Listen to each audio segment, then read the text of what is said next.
we're going to be dipping into the sort of mythic world, really, and the mythic world of the Buddha's time, you know, in our continuation of exploring symbols.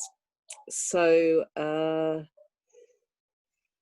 I guess one of the things to think about is that, you know, in the world that the Buddha lived in and walked about in, it was very much like, you know, perhaps a lot of indigenous cultures are just about still hanging on to societies where actually they lived in a world, or they still do, some people, you know, very redolent, very full of deities and spirits, where actually all sorts of natural forces manifest as deities and spirits. And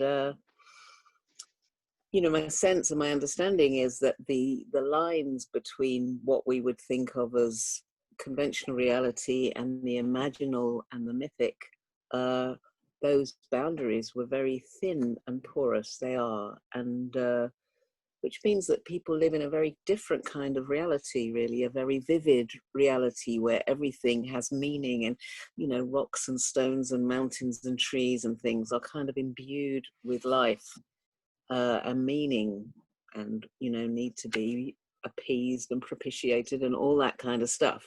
So in a way, it's a kind of very meaningful world. You know, we've become a lot more literal, really, you know, much more scientific, much more rational world, really, much of which has been very beneficial for us, but probably quite a lot of which hasn't been. So it was a world full of all sorts of deities and spirits of all sorts. Things like yakshas and devas and gandharvas and garudas and all sorts of things, which were very real for people. And Nagas. So Nagas are snake deities, serpent deities, snake deities. And of course, snakes were and are a very real part of life in India. You know, so these serpents, these snake deities, are very related to dragons. Actually, if you see some of the statues, they look more like dragons often. I have got some pictures, though. Actually, I haven't got any dragon pictures to show you. But if you just Google Nagas sometime, you can see they're very dragon-like.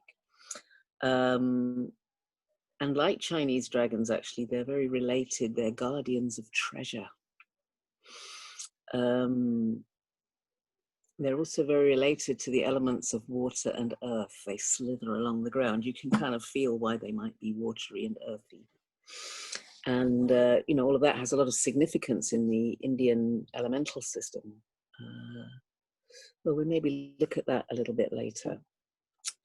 So, yeah, they're part of the kind of cosmology. They're part of the world that the Buddha lived in, and they would be very meaningful to people.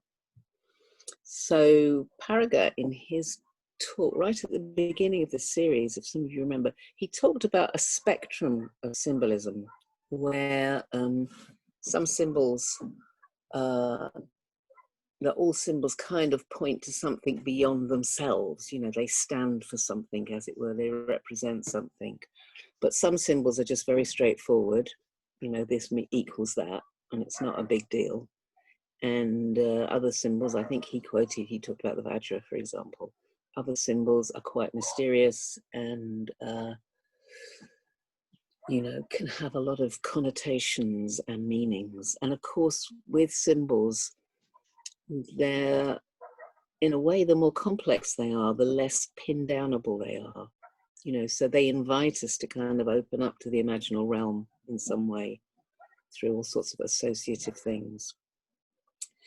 So with Nagas, it seemed to me that some of them were kind of down the lower end of the spectrum in some ways, that they kind of just represented straightforward, scary sort of, you know, I think they always represent some kind of natural forces, you know, but some of them, it seemed, were kind of more down the bottom. So I'm going to tell you a few stories about Nagas, and then maybe reflect a little bit on significance. So one of the stories where maybe the Naga is just kind of associated with kind of fear and something antithetic, oppositional to the Dharma, is the story of the fire chamber. So this is story of the Buddha, Pali Canon. And it's a story about the Buddha coming one night to the hermitage of someone called Uruvela Kashyapa, who was a leader of a sect of fire worshippers. So it's just kind of such an elemental world. I kind of like that. Anyway, he was a leader of a sect of some fire worshippers, and he asked to stay the night, and he asked to stay in their fire chamber. So I wasn't quite sure what a fire chamber was, but I kind of looked it up. And a fire chamber, I think it was where they made all these kind of fire offerings, you know. And he was warned against staying in there, that there was a fierce Naga. There was a very fierce Naga. Let's have it. I think I've got a bit of story here. Let me read it to you. Yeah. Uruvela Kasapa warns the Buddha that there is a dangerous Naga living in the chamber, but agrees after the Buddha insists. And it does seem like this Naga is a kind of dragon. The Buddha enters the chamber and begins meditating. The Naga then appears and angrily creates smoke. The Buddha responds by entering into a fire element meditation. So he kind of meets in some way, he engages the kind of same level or the same elemental space. He finds a way of kind of meeting, in a way, the fire of the Naga, and using his psychic powers to create his own smoke. So they're blasting smoke at each other. The Naga then fills the chamber with fire, which the Buddha responds to by bursting into flames and becoming the fire. The next morning, the Buddha comes out of the chamber with the Naga reduced in size and harmlessly coiled in his arms bowl. And the Buddha later converts Uruvela Kasapa, his brothers, and the other ascetics in the hermitage. So that's the story of the fire chamber, where it just seems like, in some ways, the Buddha was able, I mean, it's a miracle story, in some ways was able to meet and communicate with the serpent, and somehow subdue the serpent by being able to energetically, elementally kind of meet the serpent. And it's actually kind of mirrored a little bit by the story of Padmasambhava when he first went to Tibet, where he spends the first year or so communicating with the local gods and deities in Tibet, including Nagas, a lot of Nagas.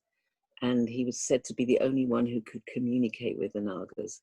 And again, he was kind of subduing them, and he was dealing with forces that would block or interfere the transmission of the Dharma. So in this kind of case, the Nagas kind of represent this kind of block, which, might be, we can keep looking at these things on every level. Could be said to be either personal or kind of collectively unconscious blocks that were there in the culture. One of the people I read said, sort of thought of the Nagas as the archetypes of the Tibetan unconscious, and that what Padmasambhava was doing was bringing them onto the Dharma.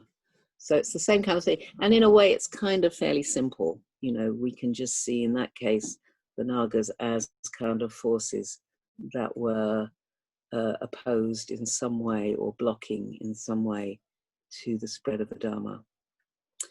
And then we come on to this, probably what's the most famous Naga in Buddhism, which is the king of the Nagas, who was known as Muchalinda. And I think this one is more complex. I think it's kind of further along on the sort of symbol spectrum. So I'm going to read you the Muchalinda Sutta, which is very short. It comes from the Udana in the Pali Canon. So I'll just read it and then maybe talk about it a little bit. I should just keep an eye on the time. Okay, good.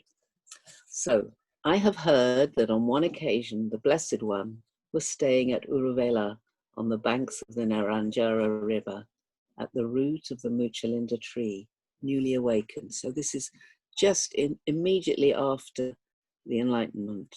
And it's the period where the Buddha is very much sitting in long meditation, 7 days meditation, just processing and absorbing the experience that he's had. So he's newly awakened. And on that occasion, he sat for 7 days in one session, sensitive to the bliss of release. And on that occasion, a great out-of-season storm cloud rose up with 7 days of rainy weather, cold winds, and intense darkness. Then Muchalinda, the Naga king, leaving his dwelling place and encircling the Blessed One's body 7 times with his coil, stood with his great hood spread over the Blessed One, thinking, "Don't let the Blessed One be disturbed by cold. Don't let the Blessed One be disturbed by heat. Don't let the Blessed One be disturbed by the touch of flies, mosquitoes, wind, sun, and creeping things." Then, with the passing of 7 days, the Blessed One emerged from that concentration. Muchalinda, the Naga king, realizing that the sky had cleared and was free of clouds, unraveled his coils from the body of the Blessed One, dropping his own appearance and assuming the appearance of a young man, stood in front of the Blessed One with hands before his heart, paying homage.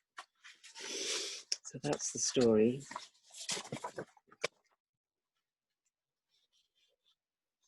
So I think we can play around really with interpretations. I mean, I'm no Buddhist scholar, so I've also read and listened. I've done a bit of research as well, so I'm not completely. It's a kind of mixture of having sort of read a bit of stuff and also allowed my own imagination and sort of associative thoughts to kind of think about what this could represent. But it is like a real call to the imaginal qualities, you know, what arises in us when we hear a story like that. So one of the first things that I was aware of was how much power there is in this story. It's a kind of power story. It's like we've got these kind of natural elements, you know, the rain, the wind, the darkness, you know, unseasonal, like something's going on, you know, something's really going on. And then we've got this huge cobra, and I don't know, is Aryabhachi there? Are you there, Aryabhachi? Yes, I am. You've got a few pictures. If you show them, that would be fantastic. Thank you. I wasn't very sure I could manage screen share on my iPad. Sometimes I don't manage it anyway. Have you got them? Yeah, coming. That's great. Okay. Can everybody see those? Yeah. So that's actually quite an unusual one, because usually, as you'll see in the other 2 pictures I've got, you usually see the Buddha sitting kind of on top of the coils. But actually what the sutta says is just that the coils are around his body. So that one is apparently in the Victorian Albert. Okay, can we see the next one? Yeah, so that's probably one that many of you will have seen. Okay. Or a similar one where you get the kind of the head of the cobra coming up and sheltering him, but he's actually sort of sitting on the coils, which is interesting. And then let's just have a quick look at the last one. Yeah, so this is the one at Bodh Gaya. So any of you who've been to Bodh Gaya, there's this It's called Muchalinda Lake, but it's like a lot of those things in India. It's just this kind of weird square, very large square concrete tank with this Muchalinda statue. Quite kitsch, really, I think, sort of in the middle of the water. So there we have the Buddha sitting in profound meditation with this cobra guarding him, Muchalinda. Yay, that's great. Thank you, Aryavachin. That's fantastic. Done with those. So, yeah, I was talking about there being a huge amount of kind of power in all of this. And then in the middle of it, we have the Buddha, very still. And yet you have this sense, or I do, that all, you know, he's in absolute concentration post-enlightenment, but you have this sense that all the power that is being manifest in this story around him is actually coming from him. And I listened to quite a recent talk from Padmavajra, who talks about this, and he talked about how when the Buddha attained enlightenment, there was, and suddenly there were no bounds. You know, he was completely free. He kind of blasted through and was absolutely without any negative states of mind at all, just completely free. And in that freedom, this huge release of energy, tremendous release of energy happened, a sort of explosion of energy kind of released, which is maybe part of what's expressed by this kind of unseasonal storm. And there's a suggestion, well, we have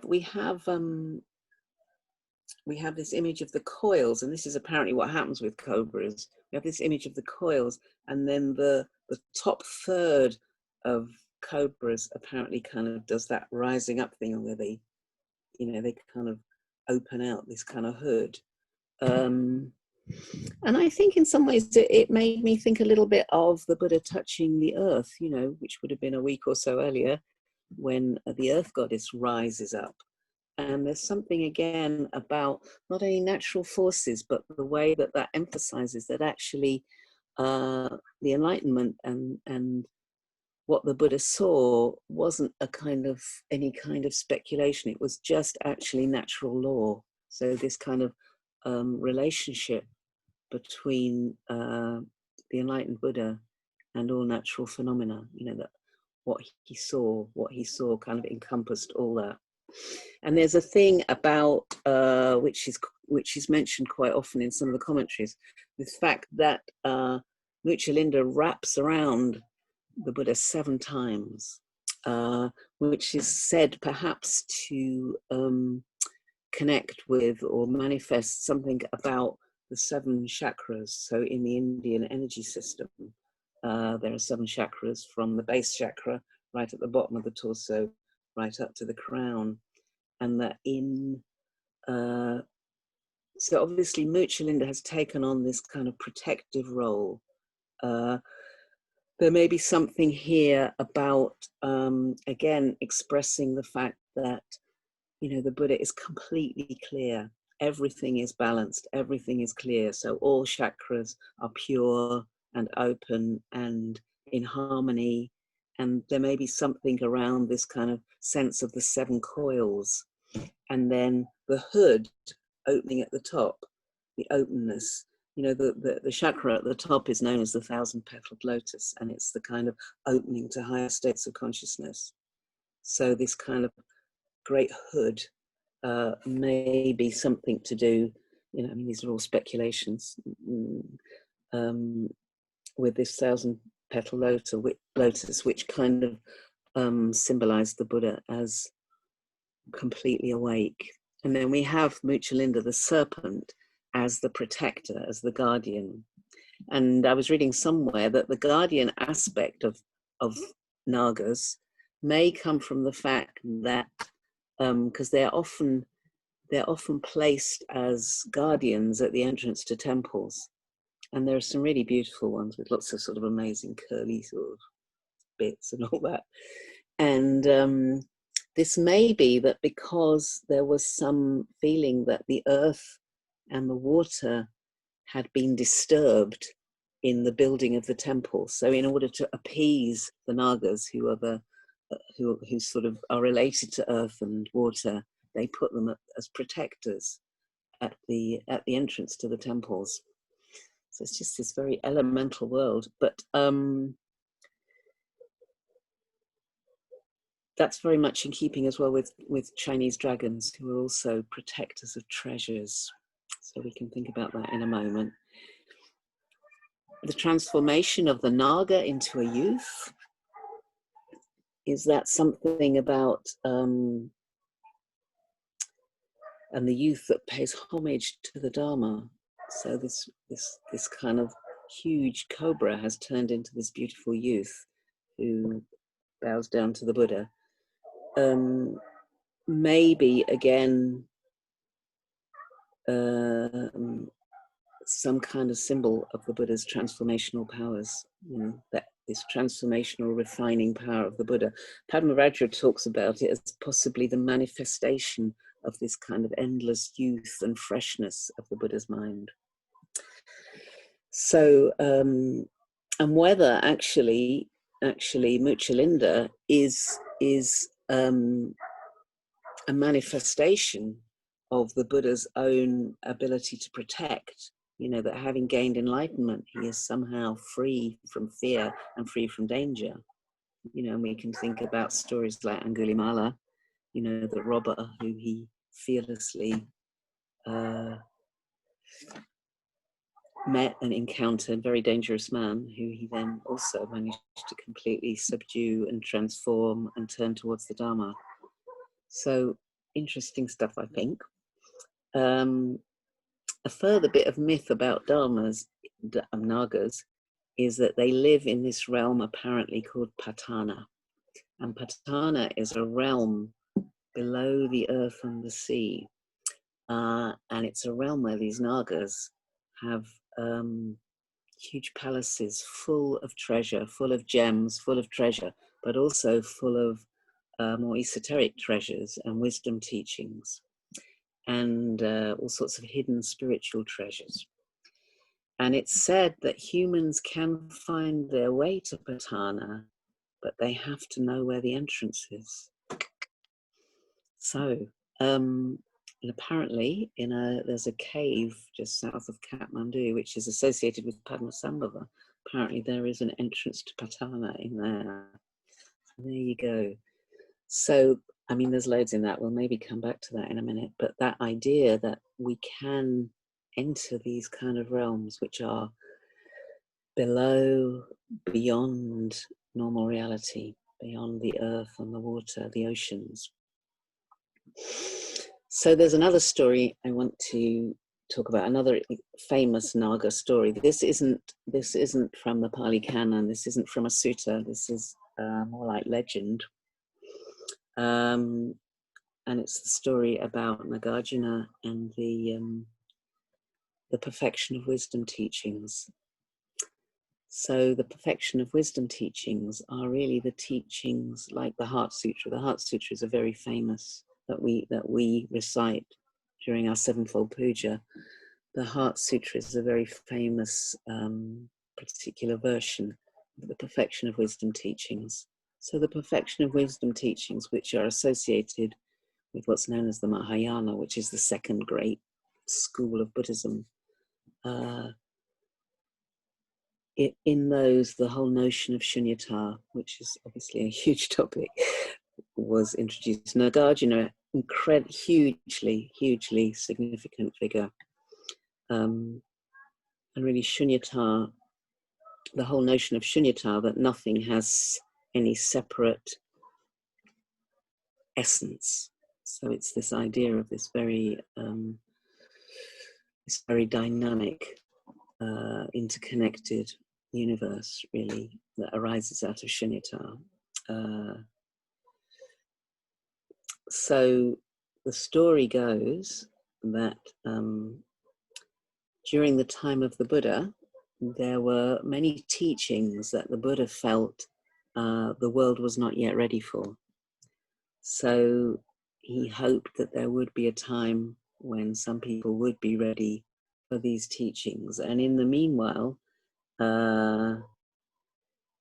he entrusted these teachings to the Serpent King Nagaraja, who guarded the treasure of these teachings, these wisdom teachings of the Buddha in his palace in Patana. And there's a story that two young men came to visit Nagarjuna, who were actually manifestations of the sons of the Naga king. It's kind of amazing stuff, really.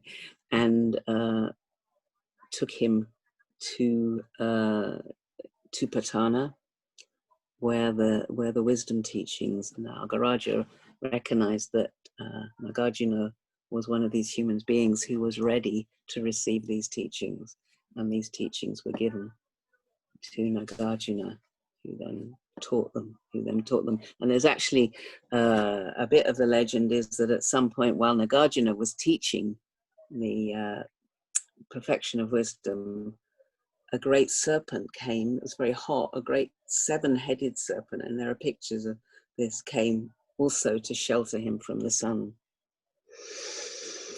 So this is all about what guards treasures, and what do we need to do to find treasures. And the hidden treasure, of course, in this case, actually the hidden treasure was insight. The hidden treasure that Nagaraja was guarding was the treasure of insight. So there are some big themes here. On this level, Nagas very much as these power figures and seeming to represent these kind of profound natural unconscious forces, which may be internal, may be external, maybe it doesn't matter. There's a lot about how in traditional cultures, there's a lot more about how the inner and the outer manifest each other.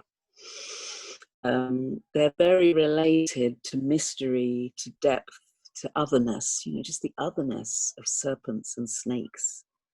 And this idea of treasures that are beneath and or within the ordinary seeming world, that if we can look beyond. So this idea about where do we find the entrances to Patana? How do we find the way into these kind of deeper knowledges? How do we face into this kind of power of the Nagas? How do we face into stuff? So we can also think about this in personal ways. So the Nagas as water creatures, well, traditionally, particularly in the Indian energy system, the water element is very much associated with the unconscious, with that whole realm of underlying unconscious emotion, a lot of what drives us, but of which we may not be very deeply in touch with. And this idea, this finding of the entrance, this idea that we may have to go through the personal, face our own Naga material, as it were, find our own depths, in order to access the transpersonal, the transcendental. This idea that we can't go round or think that it's somehow something completely separate from us, that enlightenment or insight is somehow something completely separate from us, and that isn't just a matter of kind of floating off blissfully towards nirvana. And I love this bit about the fact that humans can enter these other mysterious Naga realms, and that Nagas can actually manifest as humans, but we have to find our ways in. So there's a kind of courage, there's a turning towards element in this. There's the Buddha willing to go into the fire chamber, to stay in blissful meditation, even though there's an enormous cobra coiled around him. Nagarjuna going to the depths of the ocean to meet the Naga king, Nagaraja, and Padmasambhava spending his first years in Tibet just encountering and subduing demons and Nagas and all sorts of things. And for those early Buddhist world where the inside and the outside is not so distinct, so engaging with deep unknown energies can be within or without, represented by the Nagas. So that we come into, it's a kind of invitation, I think, to come into greater contact, opening both to the kind of raw material of our experience and the imagination.